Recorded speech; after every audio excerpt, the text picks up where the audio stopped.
Ayun. Thank you. Okay, tayo po pumarito na sa ating notification po. Then we will start our evening service. Malakas na naman ang ulan, mga estudyante. Ano ba yan? pang, pang-apat na linggo na to Anyway, tayo pong lahat ay tumayo. Tayo po umawit po ng ilang mga Tagalog songs po sa ating pagpapatuloy po ng ating linggo ng wika ngayong gabi. Let us sing All in All sa Tagalog version po, First verse, sabihin mo na ng malakas. Basta magsabahin po tayo sa lakas ng ulan. All together sing. Ikaw ang aking kalasan, kayamanang masumpungan, aking kalahatan.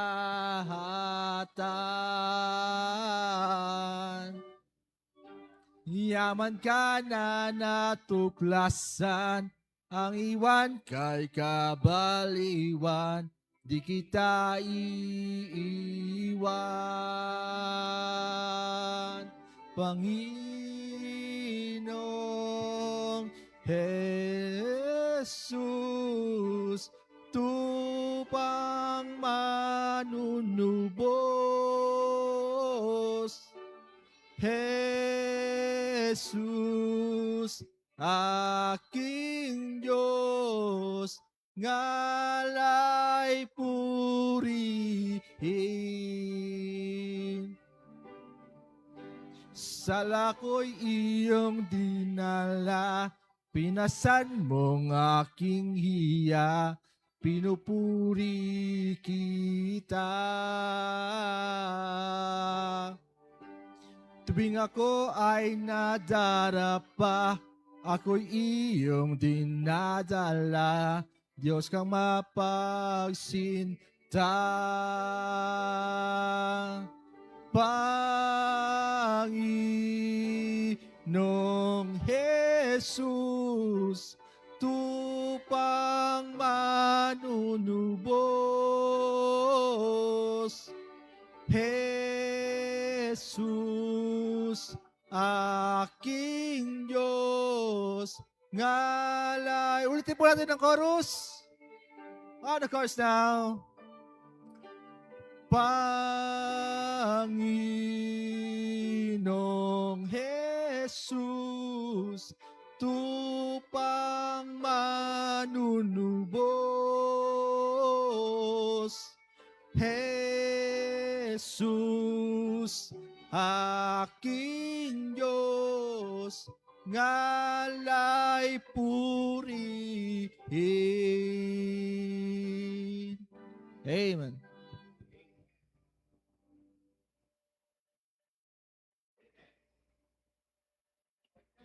Pass, Brother Well or anyone, buksan natin yung ating ilaw dito sa hallway because we already closed yung ating pong pintuan dyan sa harapan para pag naglakad yung ating pong mga latecomers ay hindi po sila madapa. Amen. Manalangin po tayo. Dakilang Diyos na makapangyarihan sa lahat, muli kami po ay nagpapasalamat sa isa na naman pong pribileyo upang magbigay ng kaluwalhatian sa iyong pangalan dito po sa lupa. Dakilang Diyos, sa dinami-dami po ng tao dito po sa aming pong lugar, pinili niyo kami, Panginoon, upang magtipon. What a great privilege, Panginoon. Panginoon, may mga ibang tao na sa kulungan, nahihirapan. Others have, meron pong ailment nandun sa ospital. But kami, Panginoon, ay nandito, safe and sound.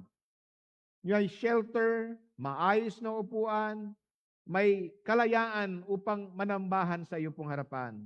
Kaya Lord, nagpapasalamat kami. Ngayon kami, Panginoon, we are again anticipating your message, maging hamon sa bawat isa. Naway ang aming pong awitan, pagbibigayan, mga special number, ay magbigay ng kaluguran sa iyo pong maamong muka. Ngayong gabi, O Diyos, ang aming pong hinaing ay iyo pong patnubayan ang bawat isa.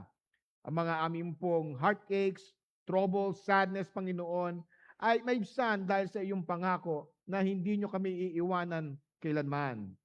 Ngayong gabi, Panginoon, kami po nanalangin also If there's someone here tonight, lost and undone, hindi pa po alam kung siya ay saan patungo kung the time comes sa kanya pong buhay. Father God, from your word tonight, that you will prick that heart at he will or she will accept you as personal Lord and Savior, O God. We also pray, Panginoon, sa aming mga missionary, those preachers and missionary and pastors and ministry that we support.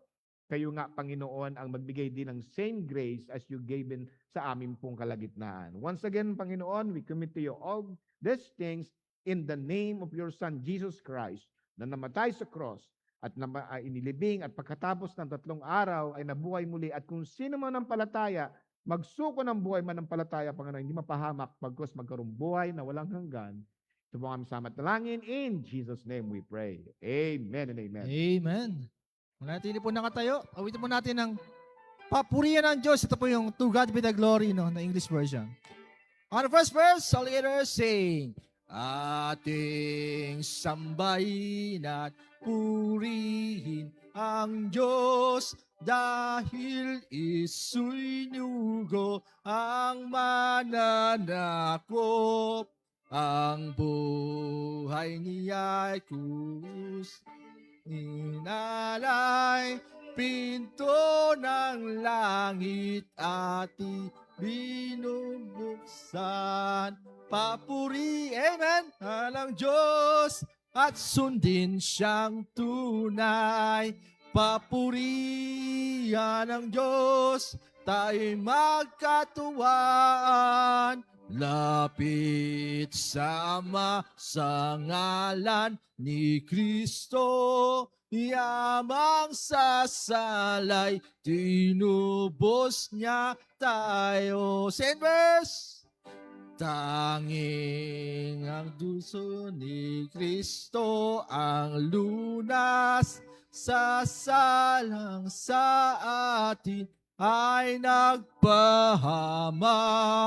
Ang bawat mananalig ng taimtim, patawad ng Diyos tunay nakakamtin. All here now, papurihan ng Diyos at sundin siyang tunay.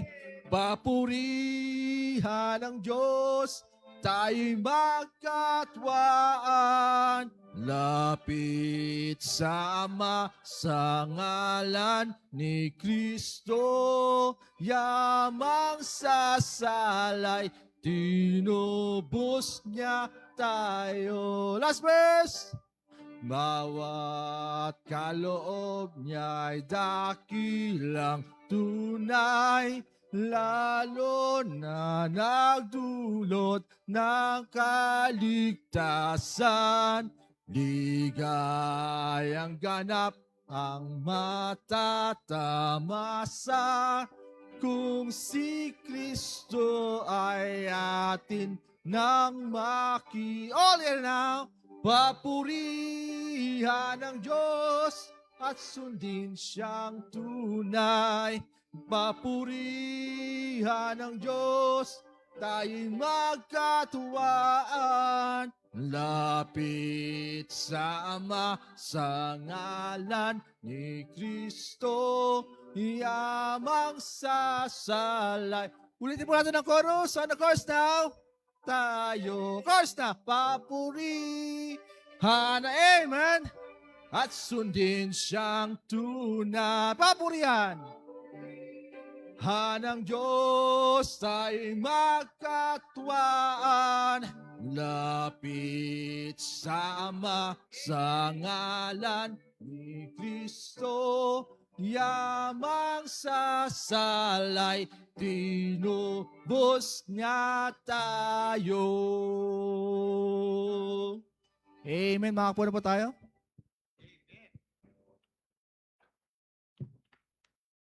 Yeah, that's what I'm talking about, amen. Ayan ang pag-awit sa Panginoon. Talagang excited ang bawat isa.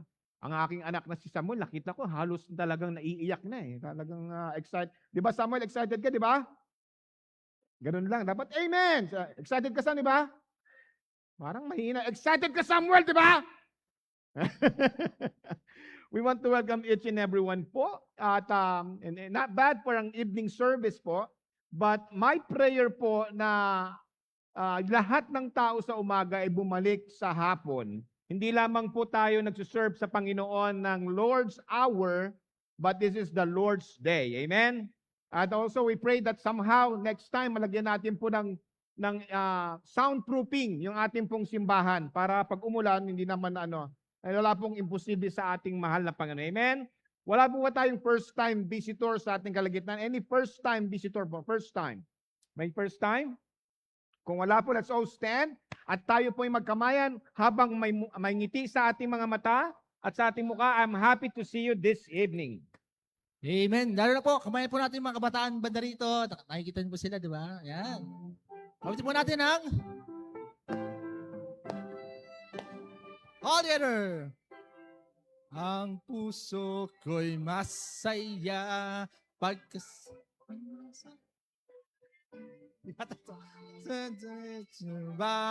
love out of the angry way. And the master of the sea heard my despairing cry. From the waters lifted me. Now say, Amen. Amen. Love lifted me. Love lifted me. Love lifted me. When nothing else could help. Love lifted me. Love lifted me. Love lifted me. When nothing else could help. Love lifted. Sama po, all together.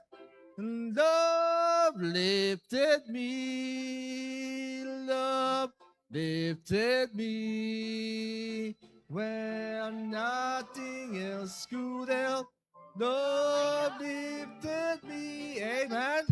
Love lifted me. Love lifted me. When nothing else could help, love lifted me. Amen. Papo na po tayo. Let's hear the choir.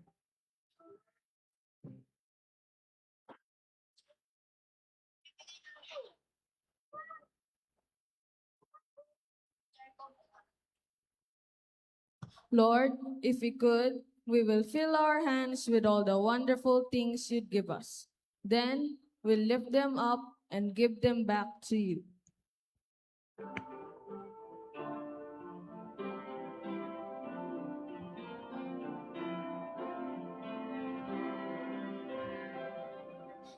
Everything I am, everything I have, everything I'll be, I give it to you, Lord. I give it to you, Lord. And do you faithfully?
Low, low. Tayo lahat.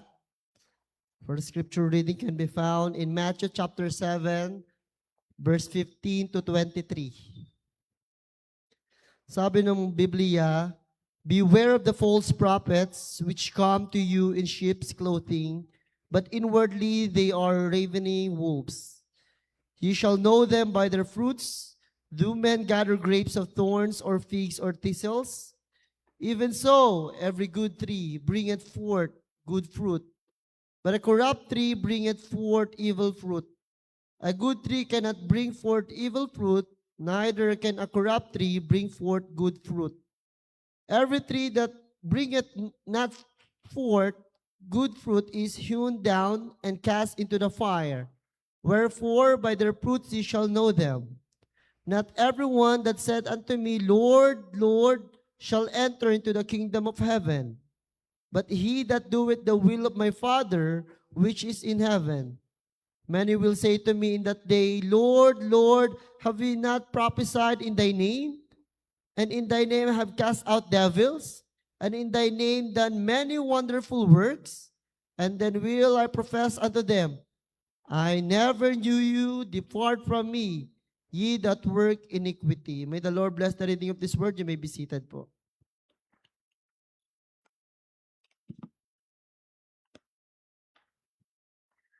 Well, let's call our men po tonight para po sa ating, again, pagbibigayan sa ating pong simbahan. Lahat po ng ating pong binibigay sa ating pong simbahan ay used specifically sa ministeryo po ng ating mahal na Panginoon. Just a quick announcement po, we are going to have our teens night this coming August 28. That's going to be next Friday. Ang ating speaker ay si Pastor AJ Ancheta. Ang tema po ng ating Recharge Teens Night ay walang iba kundi cross-carrying clout chasing. Napakaganda po ng ating pong tema. Kung ang sarap magsalita ng Taglish, no? Kayo na, nahirapan talaga ako. But ang sarap magsalita ng may liberty. Amen. Ayan. At meron din po tayong volleyball fellowship sa ating pong Tribe Connect. And you are welcome po. Yung mga adults po pwede rin pong sumali at makilahok. Suportahan natin ang kabataan. This is August 29 at 4 p.m. naman po. Saturday at ating pong mga kabataan ay mag-fellowship. Napakagandang tignan kapag yung mga anak ng members, church members ng mga kabataan ay nagsasama-sama. Kasi mahirap, hindi natin alam po yung ginagawa sa ibang lugar. Kaya mas maganda ang ating pong mga event ay kasama po ng ating pong simbahan. Let us pray po sa mga event na yan. And if you know someone na nagsiserve sa ating community, whether ito po ay sa rescue, sa ating barangay, sa ating pong kapulisan, fire department, armed forces, coast guard, won't you mind inviting them sa ating pong last Sunday of this month at ating po silang parangalan at ipanalangin sa kanilang safety. Lagi kong sinasabi, alam nyo ba, kaya tayo nakakatulog ng matiwasay ay dahil sa mga yan nagbabantay sa atin. Noon na tayo minsan meron silang mga flaws, but still they given their lives para po protektahan ng ating community. So invite po natin. And our guest speaker po doon this coming Sunday ay walang iba kundi si Dr. Denton Bell. And I know he will be a blessing po sa atin to be followed po ng ating pong baptism. Kain muna tayo. Ano ba maganda? Kumain muna tayo o magbaptism muna tayo? Kumain muna tayo, no? Kasi sabi ng ibang kaibigan natin sa Eram, kapag daw busog, lulubog. Kapag daw gutom, lulutang. Ano ba talaga? Anong gawin natin? Kumain muna tayo, okay? Kumain muna tayo. Kumain po muna tayo. Tapos magkaroon tayo ng baptism and then we're gonna have another family joining our church. Praise the Lord! Amen, no? Another family will be joining our church for this coming Sunday. And if you would like to enhance and deepen your understanding about the Bible, kayo po ay mag-enroll na po sa ating pong Bible School, Subic Bay Bible Institute. If you want to be part-time or full-time student, you may do so. Just contact me, Pastor John Mark, o yung mga leaders po ng ating pong simbahan. Weekly ministry schedule, Monday, CNC Bible Study. Medyo nabawasan ng CNC. Nakita ko, malungkot man sila, nakikita ko. Parang nakikita ko yung mga damdamin ng CNC habang permission to leave. Mga ganun, di ba? Alam ko yan, nararamdaman ko yan eh. Alam ko, kaya lang, sabi ko, kailangan talaga natin iwan yung ating comfort zone for a greater cause. To welcome naman yung mga kabataan na ibang sa CNC. At sabi naman ni Miss Merge at saka ni Brother Jeff, yay, dumadami kami. Dumadami kami. Yan talaga. At ako nga, gusto ko nga sana yung mga ating mga pastors, sila Pastor Jolan, Zarel, nandito. Pero alam nyo, may greater cause eh. Kaya nandoon sila. Masakit man sa akin damdamin, mawala sila dito sa ating kalagitnaan, but it is for a greater cause. Sa ating Tuesday pastoral lecture, meron po tayo this coming Tuesday, to be announced. Meron din pong Wings Bible Study online at 8 p.m. ng Tuesday. Don't forget ang ating Wednesday prayer meeting at 6:30. Sa Thursday naman po, meron ba tayong Men's Bible Study, Brother Francis? Brother Francis, medyo nagiging slothful ka, ha? Patawarin ka ng Panginoon. And I understand, kasi nag-i-schooling po ang presidente ng men po natin. We will give him a slack and siguro magkaroon tayo by October, mag-start tayo. Lord willing. Amen? Tapos po yung ating pong visitation and community feeding at 9 a.m. Saturday, church cleanup at 4 p.m., choir practice at 6 p.m. po Saturday, at of course, be ready po sa ating pong Sunday. Meron din po tayong Amago, a man after God's own heart, inter-church Bible basketball. At ito po ay i-host ng ating pong simbahan. So we need volunteers. If you know how to be a committee or anything na makatulong sa inter-church league na po ito, ay you may contact po again. Ako, si Pastor John Mark, Pastor Ruel, para po for details. Manood po kayo at makikita nyo po yung mga testimony ng mga pastor kung gaano sila kabait sa basketball court. Amen? Buti lang daw maglalaro. Alright.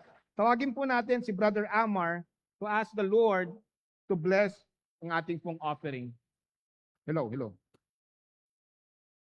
Let's pray. Our loving Heavenly Father, we are truly grateful, Lord, sa lahat ng mga blessings. Sa time kanina na kami po yung makapagpahinga and spend time with the family, Lord. Tonight, Lord, I pray na gabayan niyo po ang aming mga kapatiran na papunta pa lang dito sa church. Lalo po na malakas ang ulan at madulas ang kalsada, Panginoon. Bless niyo po ang aming offering, ang aming service tonight, Lord. And kayo po ang manguna ngayong oras na to. In Jesus' name, Amen. Amen.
Sadyang kaibuti ng ating Panginoon,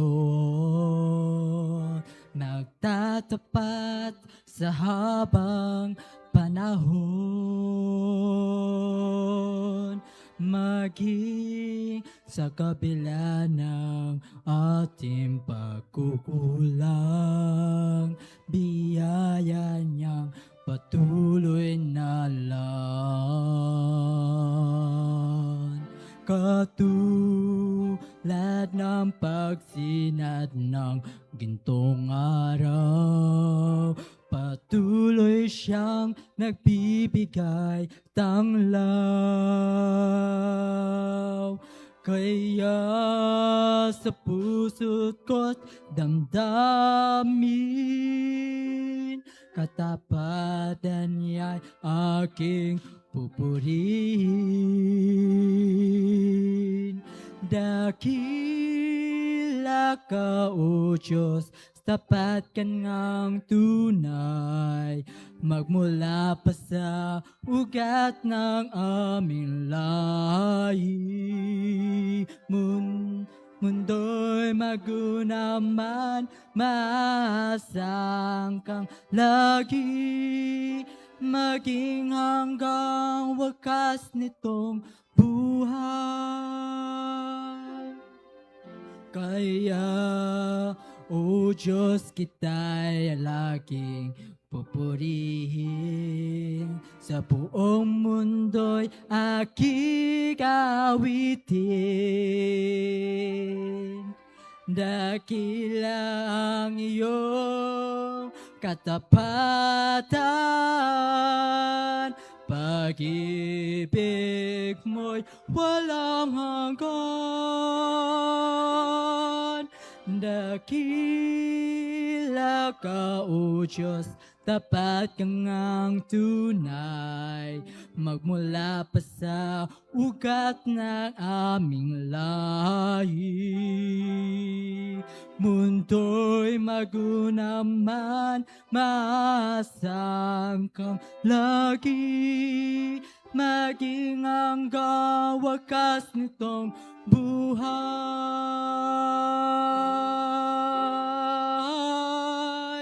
Dakila ka, O Diyos, sa habang panahon, katapatan mo'y matibay na sandigan.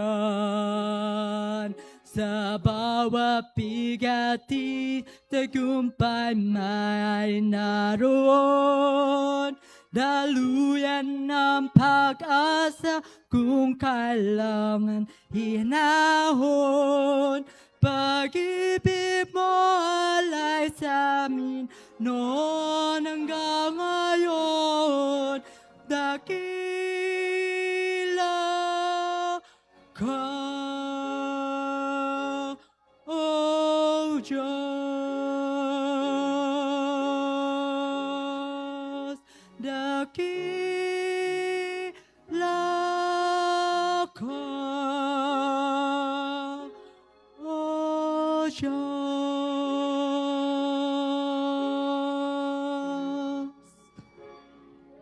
Amen. Amen. Good job, Brother Prince. Amen. Amen. Let's all stand po, mga kapatid, as we open God's Word in the Gospel of Matthew. The Gospel of Matthew, chapter 7. Binasa na po ng kapatid natin, the Jerknell, yung konteksto. At we're gonna read some of the verses, the introduction. And this passage of Scripture are most of the time are being misunderstood. But ngayong gabi, we will see from the help of the Holy Spirit kung ano nga talaga ang gustong iparating ng ating mahal na Panginoon sa bawat isa. So as we read verse 1 ng chapter, then we'll be reading verse 1 hanggang verse 6. We want to thank the Lord for allowing us to meet together tonight. So as I read, you follow along sa inyong mga mata. Prince did a good job singing for the Lord? Amen. Praise the Lord. At ako'y talaga nabibless sa buhay ni Prince. Isa pang gusto ko kay Prince, kapag pinapagalitan yan, tinatanggap niya. Diba? Ayan ang sign ng isang maturity ng isang manampalataya. At lagi ko siyang pinapagalitan. Ano yan si Prince? Prince, blessing ka. Hindi lang sa simbahan, sa aking family din. Just to let you know, your song tonight touched my heart. And I thank the Lord for that.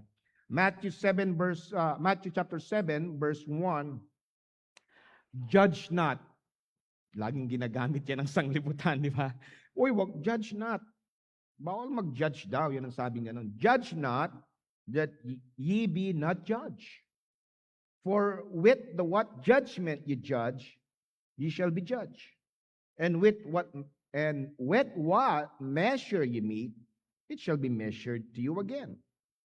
And while beholdest thou the mote that is in thy brother's eye, but considerest not the beam that is in thine own eye. Babing ganun, bago ka mag-judge ng ibang tao, yung kapatiran mo, tignan mo muna yung sarili mo. Yung bago mo sabihin may puwing yung mata ng isang tao, baka mamaya may troso daw sa iyong mata. So, this is not talking about not to judge, but it is talking about how to judge. Okay? Sinasabi kung paano magbigay ng tinatawag ng judge. Verse 4. Or how wilt thou say to thy brother, let me pull out the mote out of thine eye? And behold, a beam is in thine own eye? Thou hypocrite, first cast out the beam out of thine own eye, and then shalt thou see clearly to cast out the mote out of thy brother's eye. Give not that which is holy unto the dogs, neither cast ye your pearls before swine, lest they trample them under their feet, and turn again and rend you. Manalangin po tayo, dakilang Diyos. Again, kami po ay nagmamakaawa, umiiyak. Nangihingi po ng tawad sa amin pong pagja-judge in a way na kami po ay guilty din. Kaya, Panginoon, tonight, turuan niyo kami, Panginoon, kung paano mag-judge. Kung paano magbigay ng tinatawag na ang sangkop sa amin pong pagbibigay ng hatol sa bawat isa. Father, tonight, if there's someone here na hindi pa po ligtas, especially sa amin pong mga young people, sa aming mga littles, I pray na ma-insert po ang ebanghelyo sa mensaheng ito. And we thank you, Lord, for tonight, this roof above our head, this good building that we can meet, the Bible that we can open, and the knowledge you bestown upon us, and the Spirit na magtuturo sa amin. Lord, help me to put my understanding and my talent aside and let you lead sa aming mong pag-aaral. Father, I pray in Jesus' name. Amen and amen. Ito lagi sinasabi ng sanglibutan, and even yung ating pong mga kaibigan na hindi pa po nakakilala ang Panginoon, even sometimes yung mga kasama natin sa simbahan na sinasabing, kapatid, judge not. But in context, makikita po natin, it reveals the direction does not prohibit all types of judging. Tayo po mga kapatid ay namumuhay na araw-araw ay humahatol. Araw-araw we judge. Tonight, you come and you judge what kind of clothes are you gonna wear. Pag pumunta po tayo sa palengke, we judge. Pupunta po tayo sa lugar na kung saan titingin tayo kung anong magandang karne. Hindi mo pwede sabihin, ma'am, sir, hindi po yan baka, kalabaw po yan. Oy! Don't judge. Kahit alam natin kung anong klaseng karne ito, no judge daw. Mga kapatid, sabi sa Matthew chapter 7 verse 16, klarong-klaro. The Bible says, kasama yan sa konteksto, umiyak yung aking pamangkin. Ibig sabihin po ay talagang nakikinig din tayong lahat. Amen? Ito pa, patungkol kagad sa paghahato sa judging. Matthew 7:16 and the same chapter na kung saan sa introduction, sabi ganun, judge not. You know, the Lord is not asking us not to judge, but sabi ng salita naman, when we judge, judge righteously. Dapat ang ating paghahatol ay nasa tama. We're judging because of facts, because of truth. Look with me, napaka-obvious, verse 16. Give not that which is holy unto the dogs, and neither cast ye your pearls before swine, lest they trample them under their feet and turn again and rend you. From this context, makikita natin na tayo po ay nag-judge. Paano malaman yung baboy? Paano malaman yung aso? Ang aso, tumatahol. Ang baboy, madumi. So from that scripture, alam sabi nga, naku, paano ko malalaman yung aso dito, tsaka dito? Paano ko bibigay yung pearl sa swine at yung mga para sa mga dogs? Ano? It is judging. Paghatol po yan, it is also judging. So in context po, talagang sinasabi po rito, when we judge, mga kapatid, make sure we judge righteously. John chapter 7 verse 24, judge not according to the appearance, but judge righteous judgment. Ayan po yung sinasabi rito ng Panginoon. Huwag ka mag-judge dahil sa kanyang appearance, but rather sa kanyang context. Si Jesus po dito ay ginajudge ng mga tao sa kanya pong mga sinasabi. Marami pong galit sa kanya. At kung titingnan natin, ito yung sabi ng Panginoon sa mga taon sa paligid niya. From then on, Jesus justified His authority in 5 reasons.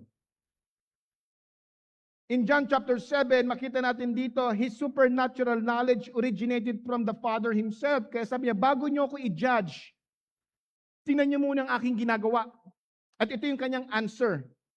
And the Jews marveled, saying, how knoweth this man letters, having never learned? Jesus answered and said, my doctrine is not mine, but His that sent me.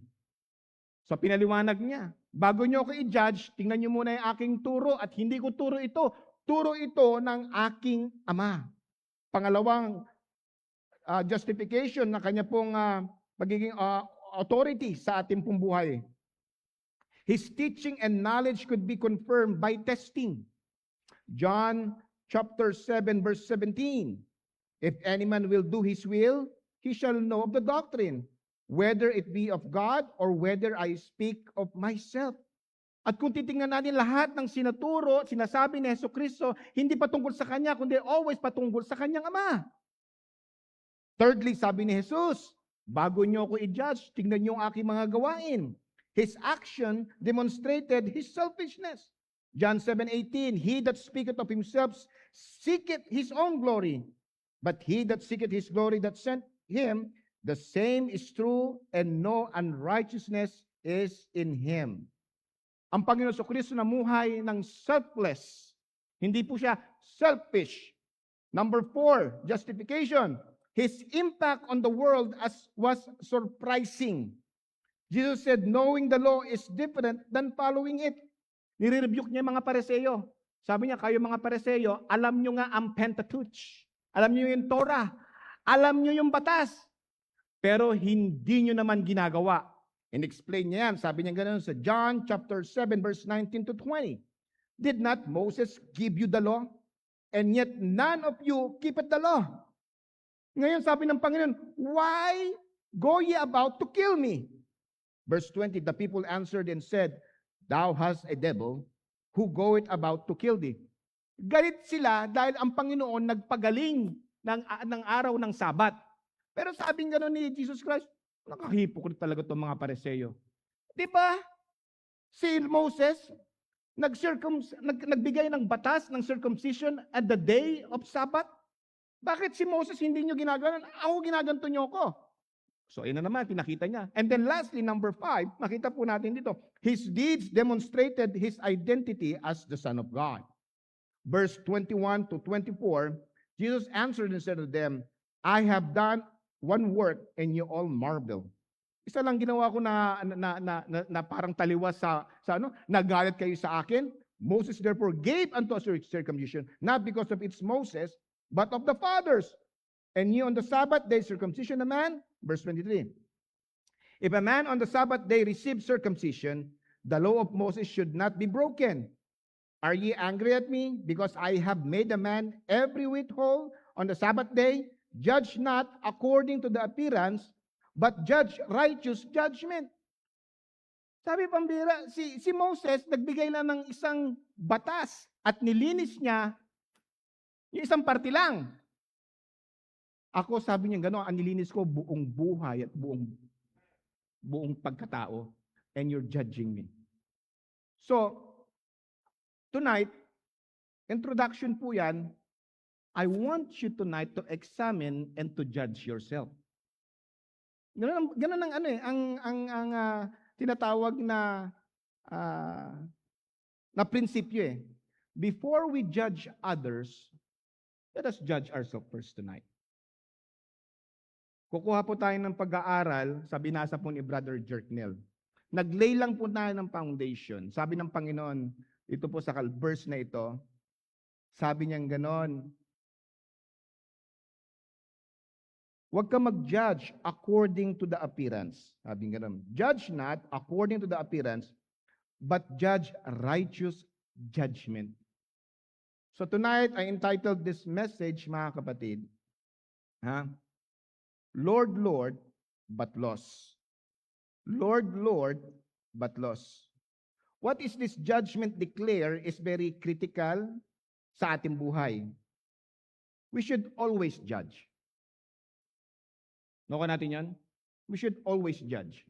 But when we judge, judge righteously. May discernment gamitin natin.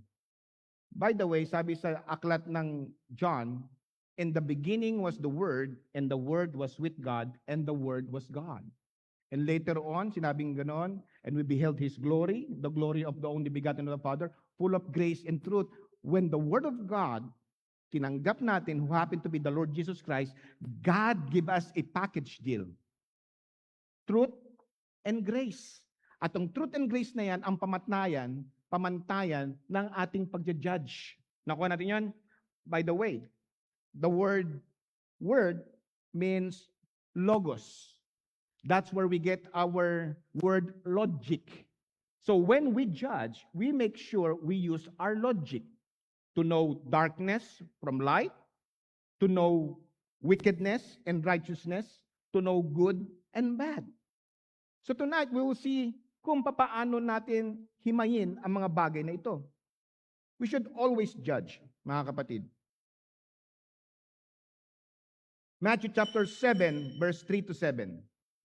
The Bible says, "And why beholdest thou mote that is in thy brother's eye, but considerest not the beam that is in thine own eye? Or how wilt thou say thy brother, Let me pull out the mote of thine eye, and behold, a beam is in thine own eye? Thou hypocrite. First, ito daw po, first, cast out the beam out of thine own eye, and then shalt thou say, See clearly to cast out a mote out of thy brother's eye." So in context again, bago ka mag-correct ng ibang tao, make sure you're credible to correct him or to correct her. In context, before you correct others of their sins, look into your heart first. Tingnan muna natin ang ating sarili. Practice judging to yourself first and judge righteously. Together, let's practice judging righteously. So, ayan na. Pag mag-judge tayo, unahin natin sarili natin. True Christianity is not merely what we profess or perform, but whether we have the genuine personal relationship with Christ. So number one, tingnan natin sarili natin ha. And right now, I'm not preaching sa inyo. I'm preaching to myself. But understand the message tonight because God is also going to speak through His word sa inyo, mga young people, mga young ladies, mga young men, ating mga kapatiran sa simbahan na ito. Let's pray again. Manalangin tayo. Lord, I pray. I know Sunday night crowd ay mga matured. That is why, Father God, I'm going to give them your pure word of God. And help me, Father God, without apology, to preach your message in the power of your Holy Spirit. Father, we need you. Help us, O God. In Jesus' name we pray. Amen. Number one, Matthew chapter 7, verse 21, the Bible says, Not everyone that said unto me, Lord, Lord, shall enter into the kingdom of heaven, but he that doeth the will of my Father which is in heaven. Sinasabi po nito, hindi lahat na nagsasabi na siya'y anak ng Diyos o Panginoon niya ang Diyos ay totoong ligtas. Nakuha natin yon. Number one, profession without obedience. Now, check yourself. Taas nga yung kamay ng mga ligtas dito. Taas kamay. Okay, Maya, tayo lang dito. Yan, mga ligtas. Ang dami. Yan. You are, right now, you are professing that you are saved by the blood of the Lord Jesus Christ. Tama ba? So, sa mga tuwid, sa lahat ng nagtaas ng kamay, you genuinely say and attest before this congregation that you are saved by the Lord Jesus Christ. You profess. Ang tanong, do you obey yung kanyang salita? Amen.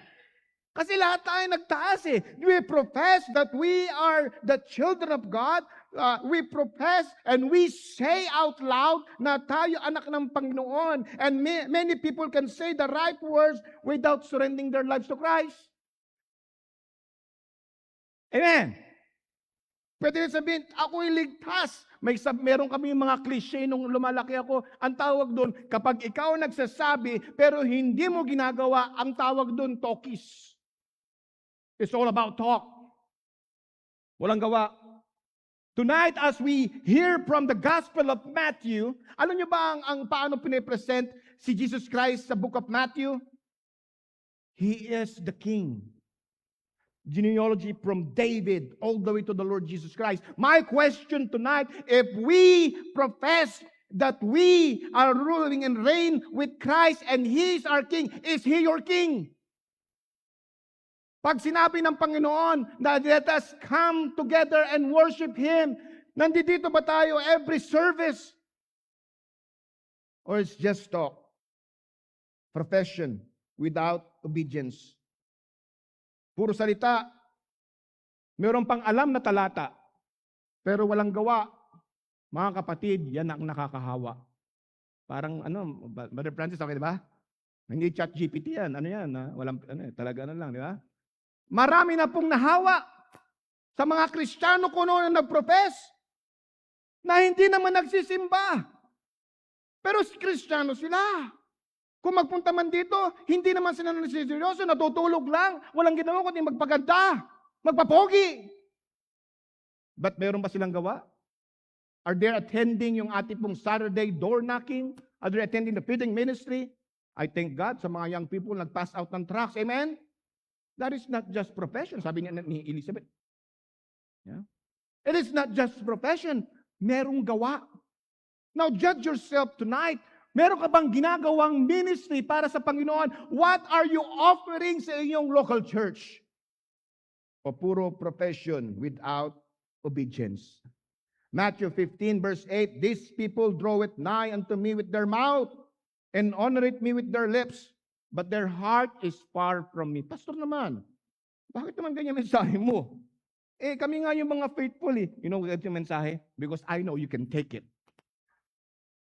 Kasi yung Sunday night crowd, yun yung mga talagang mahal ng Panginoon. Amen? At dahil mahal yung Panginoon, bibigyan ko kayo ng mensaheng talaga naman papagising. Amen? Judge yourself tonight. Is it just profession? O may kalakip itong gawa? May obedience. Sinabi ng salita ng Panginoon, judge righteously, mga kapatid. Profession. Calling Jesus Lord must be accompanied by doing the Father's will. Ang tunay na panampalataya may kaakibat, not only pang-unawa. Ito po'y merong obedience sa ating buhay. Luke chapter 6 verse 46, and why call ye me Lord, Lord, and do not the things which I say? Save? Amen. Are you reading your Bible? Saved, but you're not coming to church. Saved, but you're not giving offering. Amen. Bine-bless kayo ng Panginoon, tapos tinitipid nyo. May mga tsani kayo. May mga tsani kayo. Oy, first time lang ako mag-preach about giving. Huwag nyo muna, bigyan nyo akong break, ha? How much have you given of substance sa Panginoon? Pero abot ang nyo sa sanglibutan. Don't you know you're eating spiritual food in this church? Tapos tinitipid yung Panginoon, tapos question naman, Pastor, may tanong lang ako sa'yo, Pastor. Pastor Leo, di ba yung tithes Old Testament yan? Kung ayaw mong bigay ng tithes, huwag mong ibigay. Amen. Didibatihin mo pa, Pastor, hindi na ako magbigay ng offering, bumili ako ng ng pine sol. Bawas mo na lang, ha? Pastor, hindi ako magbigay ng offering. Yung map, akong bumili nun. Ibawas mo, 38.50, 67 na lang, ha, Pastor? 67. Kung ganyan yung kakaya ng Panginoon. Amen! Pambihira, ang bait ng Panginoon sa atin. God has given us so much. At para tipirin natin siya, debatihin pa natin siya kung Old Testament o New Testament ng tithe, ibigay mo lahat sa Panginoon yan. But seek ye first the kingdom of God and His righteousness, and all these things shall be added unto you. Pag mahal mo si Lord, walang usapan yan, ibigay sa lahat. Profession without obedience, mga kapatid. Do you love His Word? Mahal mo ba? Mahal mo ba? Taas ng kamay yung mahal sa salita ng Panginoon. Amen. Mahal niyo, di ba? O taas niyo yung Bible niyo. Ayan, di ba? Nakita natin. Profession without obedience. If we love the Lord, we love His Word, and we have His Word. Nadali, no? Dali. Bible says in Psalms 119:97, Mem, oh how love I thy law, it is my meditation all day. Grabe. Tinanong sa akin, sino ba yung Mem? Si ano yan, Rabaya si Mem. Hindi si Mem yan. Ang ibig sabihin po ng Mem, number yan, Hebrew letter yan. Bawat sambit ng awit na ito, may A, B, C, gano'n. Ito po correspondence yan, may non, may mem. Ito po ay bilang ng A, B, C. At bawat mga puntos, nilalagyan po ng Hebrew letter yan. Sabing gano'n, oh, how love I thy law. It is my meditation all the day. Yan tunay. You enjoy the Word of God, feasting on the Word of God, parang anak ko si Samuel. Bili po ko sa anak ko na Samuel na yan. Yan ang pinaka-spiritual sa anak ko. Tuwing makikita ko yan doon sa kanyang kwarto, sabi may Bible na gano'n. Paanong ibig sabihin ito pa? Didibatihan kami ng mga malalalim na salita, no? Paanong ibig sabihin ng doctrine of cessation? Bakit? Usap talaga. Bakit? Parang may pang-answer ako sa girlfriend ko sa Pensacola. Pero nag-uusap pala tungkol sa Biblia. At kayo may mga relasyon, mga boyfriend, girlfriend, wala kayong ibang pag-uusapan kundi Panginoon. Si Samuel, God bless you, anak. Meditation. All day. Yan po ang paksa ng isang Kristiyano. He enjoyed the Word of God. He carried the Word of God. He obeyed the Word of God. Hindi puro profess. Psalms 119, 105. None. Isa na naman pong ano yan. Isa na naman pong letra yan sa Hebrew. Pag may magagandang puntos, nilalagyan po ng psalmist yan. The Word is a lamp unto my feet and a light unto my path. This person here who's a psalmist is using the principles of the Bible as a guide sa kanyang buhay. Not philosophy of this world. Not some psychologists who have a doctor's degree or something like that. It's the plain Word of God. Psalms 1:2, but his delight is in the law of the Lord, and in his law that he meditate day and night. Nakita na kayo ng isang baka na kumain ng damo? Hindi niya basta nilulunok yun. Study shows he's chewing it like 100,000 times.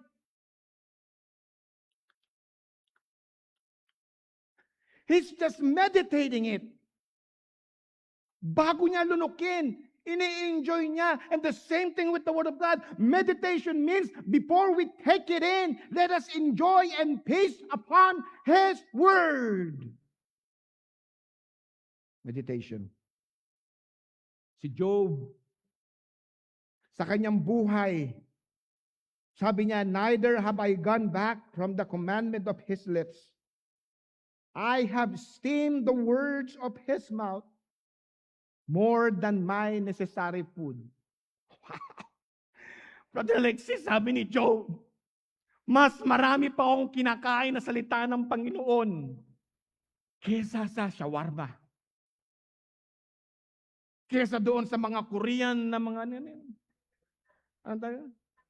samyupsal. Kesa maraming inasal, kanin pa nga.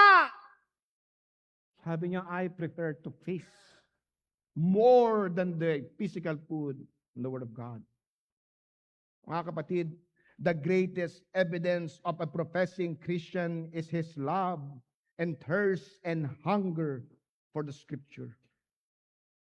Mahal na mahal niya yung salita ng Panginoon. Sa sobrang pagmamahal niya, sa ulo niya, pag may problema, alam, di ko gagawin. John 14:6. Gano'n ka lang, di ba? Alam mo na. Yung mga anak ko pasaway sa akin, Ephesians chapter 6. Gano'n ka lang. Alam mo kagad. He is the way. He is the truth. And He is the light. And without light, without Jesus, there's no light. Our lives are miserable. Jeremiah chapter 20 verse 9. Ito po yung tinatawag na depressed na prophet. He's depressed what's happening to Israel. He is sad because of his countrymen turning their face, their heart from the Lord, Yahweh. Sabi niyo, ako na! Parang minsan yung mga pastor ganun eh. Ayaw mo na. Ang bira. Sometimes, mas mahal mo yung member kaysa sa anak mo eh. Yung anak mo, pa, teka lang. May pagpipray tayo doon sa ospital. Teka lang, unahin natin ano na. Tapos they turn around, got mad at you. Hindi na magchi-church. Tapos magchi-church pa sa ibang relihiyon, kaya kulto. Wala ka ba na pag-aralan? Si Raulo ka? 5 taon ka sa simbahan, tapos pupunta ka doon sa kulto para ipamukha mo lang sa akin na hate mo ako? Ayoko na! Ayoko na! Jeremiah was like that. Ayaw niya na. And look at his declaration. Jeremiah 20 verse 9. Then I said, I will not make mention of him. Ayoko na mag-serve. Kung nag-backslide sila, mag-backslide na rin ako. I will not make mention of him. Nor speak anymore in his name. He's gonna quit the ministry. Dahil sa mga member na laging late. Dahil sa mga member na pasaway. I will not make mention. I'm gonna quit. He was broken. He was miserable. Just like a boxer wherein the coach will throw the towel. Parang isang kapangpangan na kumain ng isang sambal na pagkain. Kaya kang neka, mana ka na yan. Mas masarap lang ng kapangpangan na pagkain eh. Alang pagkain. Parang ganun, di ba? Hindi, ano ba pagkain sa ano? Masarap sa ano? Ha? Kapangpangan pag masarap yung pagkain? Manyaman na eh. Parang ayaw niya na talaga.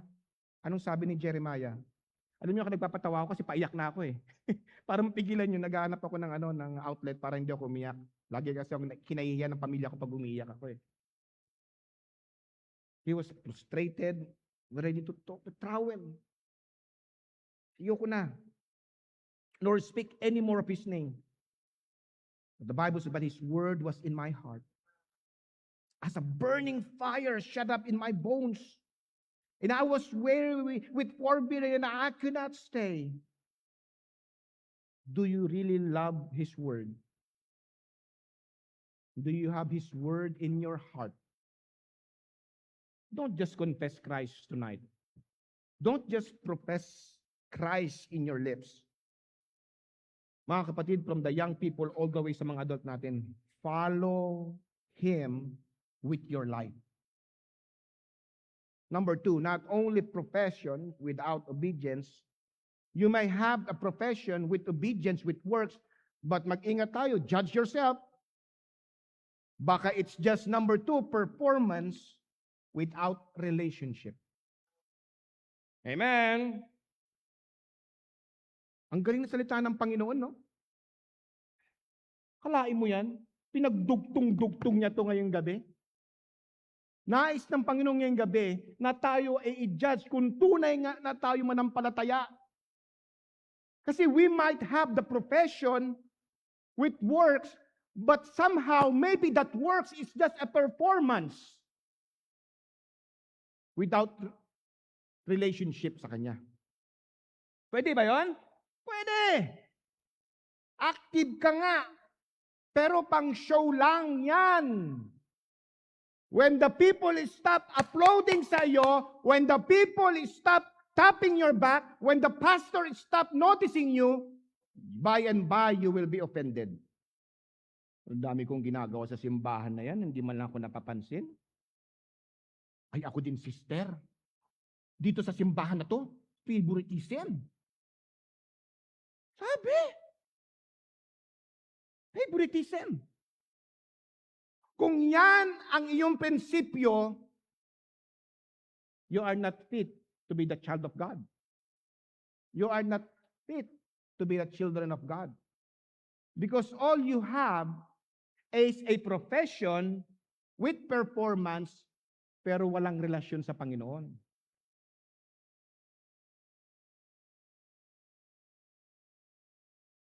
Nag-breed ako ng mga aso dati. Isa sa mga breed ko po yung pitbull. Sino may pitbull dito? Yan sila Ikong. Merong 2 klaseng pitbull. Judge yourself kung anong klaseng pitbull ka. Roger, anong klaseng pitbull? Kita-kita yun, katago ka pa eh, no? There are 2 types of pitbull. Alam mo yan, di ba, Jericho? Isang fighting line na ginagamit nilang panglaban na matapang, may tenacity. At isa naman na show type. Nakakatakot. Pero pag nalapitan na magnanakaw, titihaya na parang puder. Kakamuti nga. When intruder comes, hindi lumalaban. Passive. Nice. Walang tinatayuan. Walang prinsipyo. Parang baboy. Kinakain ng lahat. Malinis at madumi. But the other pitbull is a fighting lion. Whenever he sees intruder, whenever he sees danger, lumalaban. What kind of pitbull are you tonight? Are you a show type or a pitbull of fighting line? God wants us to be a fighting line. Lumalaban sa kasalanan ng sanglibutan, lumalaban sa prinsipyo ng sanglibutan, lumalaban sa kalikuan ng sanglibutan, lumalaban sa maling pagtuturo ng sanglibutan.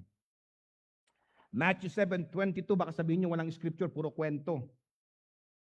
Many will say to me in that day, Lord, Lord, have we not prophesied in thy name? Lord, nagtatrabaho ang tao. Nagpe-perform ang tao. Lord, Lord, I'm prophesying by thy name, in thy name. And thy name have I cast out devils, and in thy name done many wonderful works. Kasama ako sa feeding ministry, sa relief and rescue operation, lahat ng ministeryo. Kasama ako. Lord, I'm with you. These people have a very impressive performance. They did many things in Jesus' name, mga kapatid, but their works did not prove that they truly belong to Him. I'm going to give you a truth tonight. Religious activity cannot substitute for a relationship with Christ. Trabaho lang. If you know a pastor by the name of ayoko mag-judge. This pastor has a good church sa Georgia. Kilala ni Hana to. Iniimbitahan ng mga malalaking mga simbahan sa United States. Every time this pastor preach, the parking lot is full of cars and they're marveling if they preach. Walang matutulog.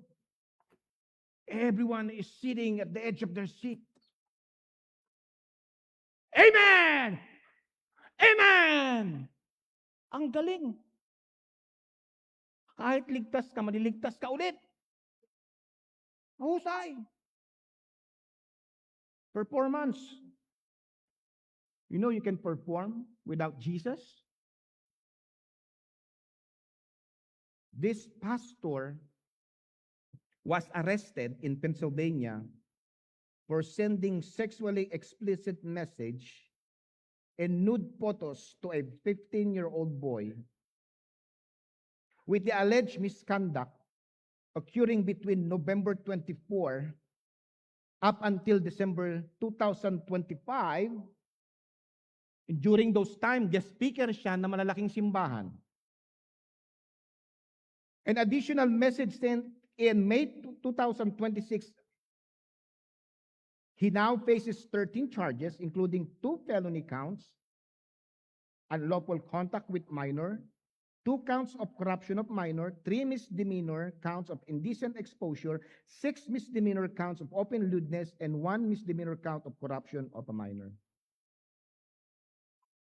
Report says he admitted to exposing himself to the victim on 3 occasions across the 3 states and sending nude images.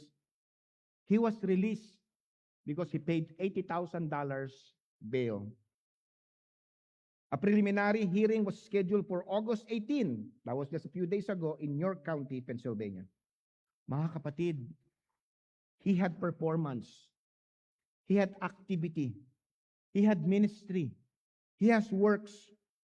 He has the right doctrine vocabulary. But Jesus Christ says, I never knew you. Now tonight, judge yourself. Examine yourself. Lalo na sa aking mga anak. Hindi ibig sabihin lumaki kayo sa simbahan, lumaki kayo sa pamilya ng mga pastor, ay ligtas kayo. You judge yourself tonight. Because if you're not saved, you're going to hell. You're going to hell. For eternity. Masarap ang buhay nyo rito. And then when you die without Jesus, all you have is profession and performance. You're gonna be tormented day and night. May impyerno naghihintay sa mga taong hindi ligtas. Performance without relationship with Jesus Christ. Activity does not guarantee spirituality. May seryosong nangyayari sa sanglibutan natin and the devil is out here to confuse you, thinking that you're saved but you're not saved. Judge yourself tonight. There's danger kapag lumaki ka sa simbahan. There's danger, there's more danger yung lumaki sa simbahan. Performance without true relationship with Jesus. Mga kapatid, you can be busy doing things for Jesus and still fail to walk with Jesus. The danger is the performance can create the appearance of relationship without the reality of relationship. And God is not impressed by how much you do or we do for Him if He have never stopped to know Him. Ministry can be public, but relationship with Christ is personal. Meron ba tayong personal relationship sa anak ng Diyos na namatay sa cross para iligtas tayo sa kapahamakan? 1 Corinthians chapter 13 verse 3. Look here. And though I bestow all my goods to feed the poor, nag-start ako ng orphanage, nagpakain ako ng mga mahihirap, ibinigay ko ang lahat, I bestow all my goods to feed the poor. And though I give my body to be burned, nag-sacrifice ako, pumunta ako dun sa Yolanda, pumunta ako dun sa mga relief operation, I sacrifice. Bible says, and have not charity. Who is that love? That is Jesus Christ. That charity is Jesus Christ Himself. If you don't have that charity, you don't have that love that manifested on the cross, the Bible says, it profited me nothing. Sayang lang. Kaya ngayong gabi, mga kapatid, don't let ministry becomes a substitute to your relationship with God. Napakadali maging replacement yan. Sa mga pastor, kalimitan ganyan. Nakapag-preach na ako, okay na. Ayahay na ako. Next Wednesday na lang ulit. Next Sunday na lang. The battle did not stop. The enemy is not lazy. The enemy is 24 hours working. At for us, na laging inaatak ng kalaban to be passive, is a wrong judgment, kapatid. And then lastly tonight, gustong-gusto yung narinig yun, no? And lastly tonight, profession without obedience, performance without relationship, and then lastly, personal relationship with Christ. Yan ang dapat natin magkaroon. Our message tonight all starts with P. Profession, performance, but we need personal relationship with Christ. Balik tayo sa ating text, Matthew 7:23. And then will I profess unto them, I never knew you. Depart from me, ye that work iniquity. So yung gawain pala natin na walang personal relationship with Jesus ay isang kasalanan. It's iniquity. The most frightening words are not, you did not work enough, but rather, I never knew you. Jesus desires more than religious activity. He desires intimacy. Malalim na relasyon sa bawat isa. He desires that we know Him. And as the missionary, lahat ng missionary at tatanungin ko kung totoo, ano ang intention nila. Tanungin nyo rin. Pag missionary dumating dito, tingnan natin ang kanilang pagiging genuine. Why did you surrender in the ministry? Ask yourself if you're, why are you active in the ministry?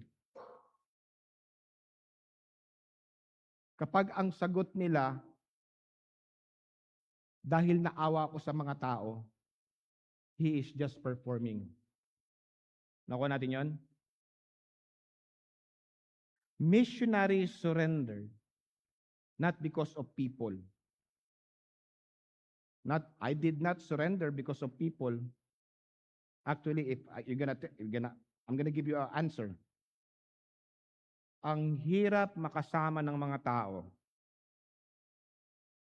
Ibigay mo yung lahat, kulang pa rin.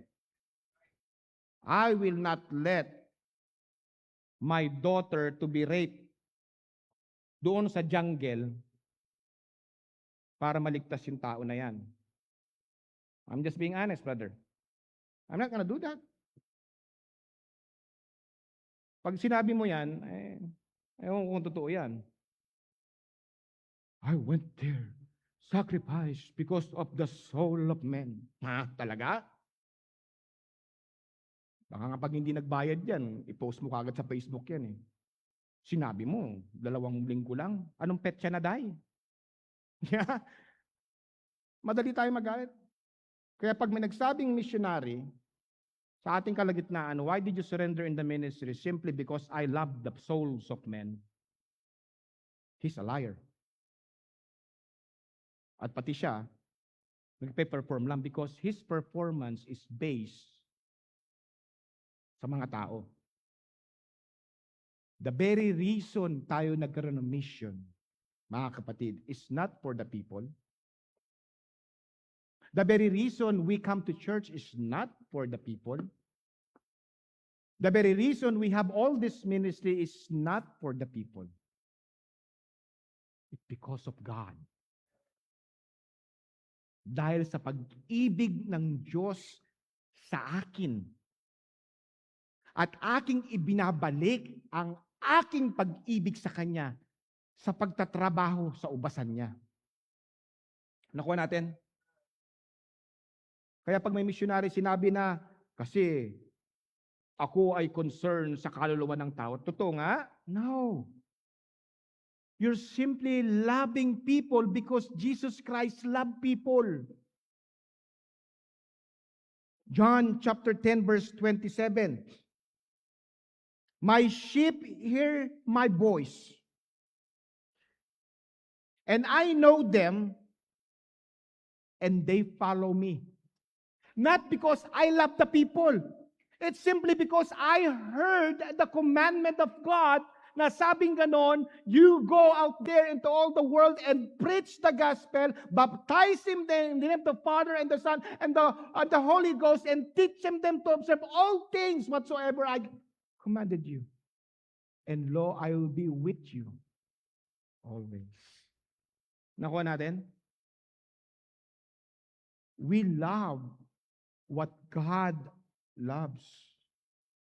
Totoo nga, ang hirap talaga. When people are people, may mensaheng ganyan, people are people. You invest sa kanila, at kapag nakuha nila ang gusto nila, babayo. But God is not like that, kasi. Hindi siya ganun. People will disown you, will betray you, but God will never betray you. That's why we serve in the ministry. It's because of the faithfulness of our Lord Jesus Christ. Philippians 3:10. Are you still with me, church? Philippians 3:10, that I may know Him and the power of His resurrection and in the fellowship of His suffering, being made conformable unto His death. You know all by now that I really, really, really love my wife. I really do. Imagine to marry my crush and my love of a lifetime. Parang kanta yun ah. Love of a lifetime. I get to know her. Alam ko yung mga paborito niyang kulay, lahat. Alam ko kung ano yung mga bagay na kung saan siya'y natutuwa, saan siya nagagalit. And it's just a stupid thing for me to make some actions na magagalit siya. It's not gonna benefit me. Tama? Anyone that is married like me will agree na kapag nag-aaway tayong mag-asawa, ang pangit ng buhay. Pangit. Hindi ka makapag-aral, hindi ka makagalaw. And why would I do that? In my right mind, na awayin ang nagmamahal sa akin. Let's put that perspective sa ating Diyos. Know Him. Have a personal relationship with Him. Not just performance, but personal relationship. Ay, galit pala ang Diyos sa ginagawa ko. Ay, hindi pala tama ito. Why? Because ikaw ay nagbababad sa Kanyang salita.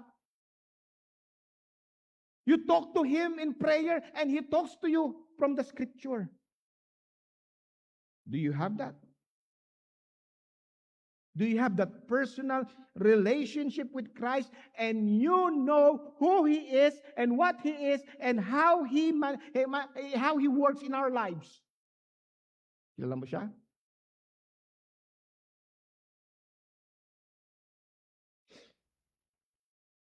The greatest evidence of Christianity is not what we do for Christ, but that we truly know Christ and walk with Him.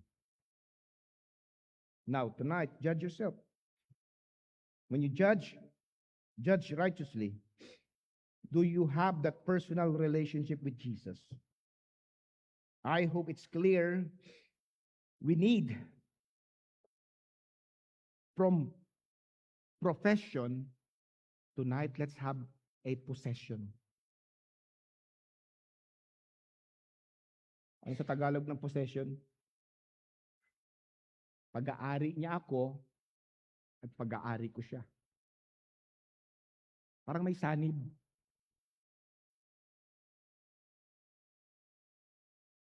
Did Christ really possess your heart tonight?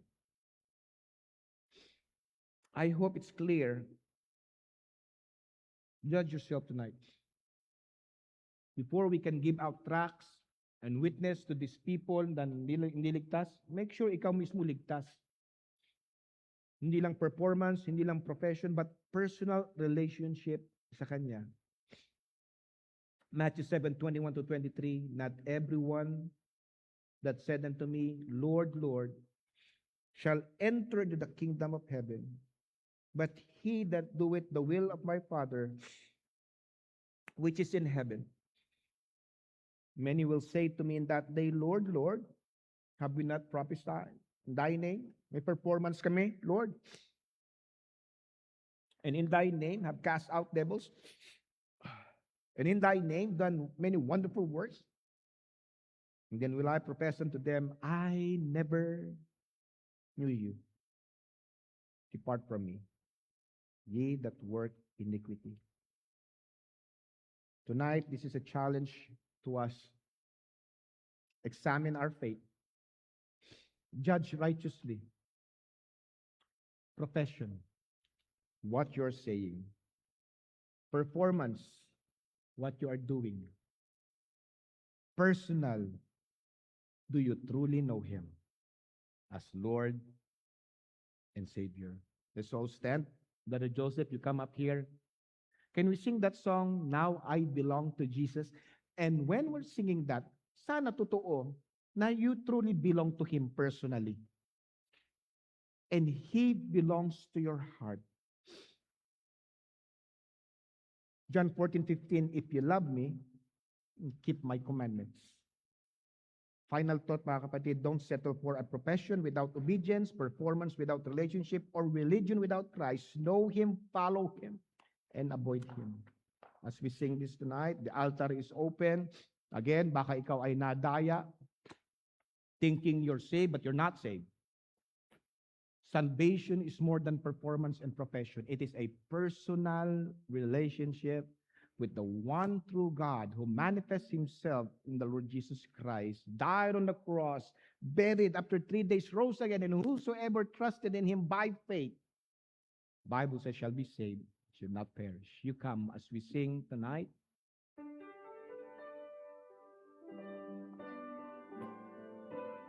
Amen. Lord is boss. Is He your boss? You come tonight. Panginoon, I pray tonight will be the start of more deeper relationship sa iyo. You come tonight. Amen. Father, I promise, mas lalalim pa ang aking panampalataya sa iyo, to know you more, to have a personal time with you and meditation. You come. Amen. Jesus belongs to me. Not for the years of time alone, but for eternity.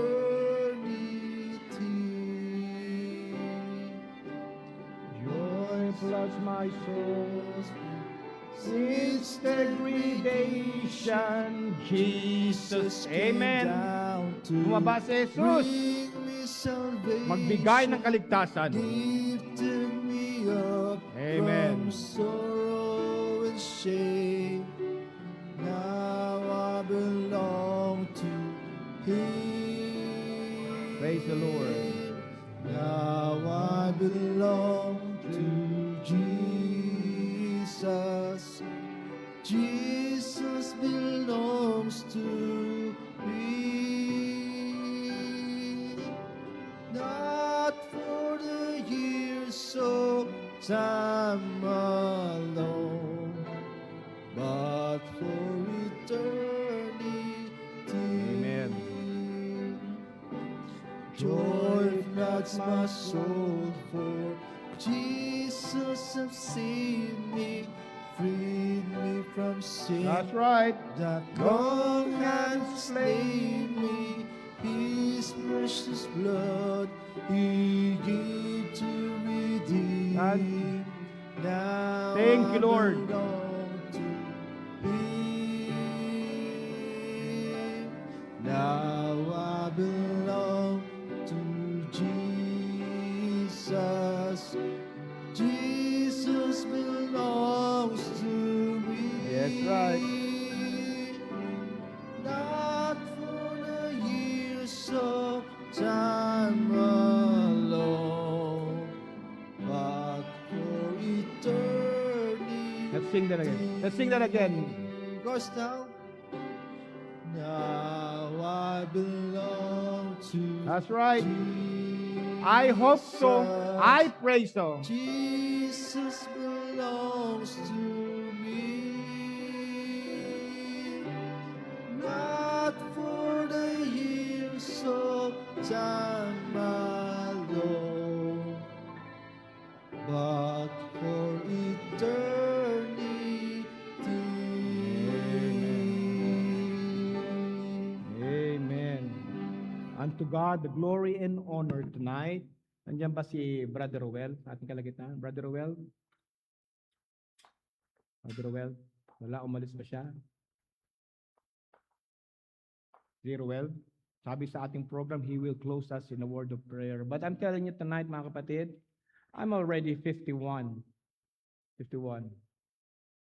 At kung titingnan natin, nothing really matters sa aking buhay. Sa mga may edad dito, Ma'am Julie, all these things that we thought ay importante, Miss Nori, parang hindi importante, lumaluluma, nawawala. Mga kabataan, what matters most, si Jesus Christ. Ayop sa ating pag-uwi, isipin lagi natin ang ginawa ni Jesus at magkaroon ng personal relationship. Dahil wala si Pastor Well, I'm gonna call Pastor Ronnie Kerubin to come up here and close us in a word of prayer, Pastor Ronnie.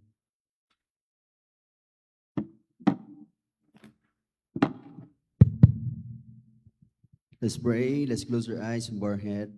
Let's pray. Our gracious God and loving Heavenly Father, tunay po, Panginoon Diyos, kami po ay nagpapasalamat at nagpupuri, Panginoon, sa gawain po sa buong araw na ito. Salamat, Lord, sa inyo pong presensya ng inyo pong banal na Espiritu sa aming pong buhay. Salamat po sa mga pagtuturo at pagtatama sa amin pong mga buhay. Even, Lord, salamat for the reminders and the rebuke.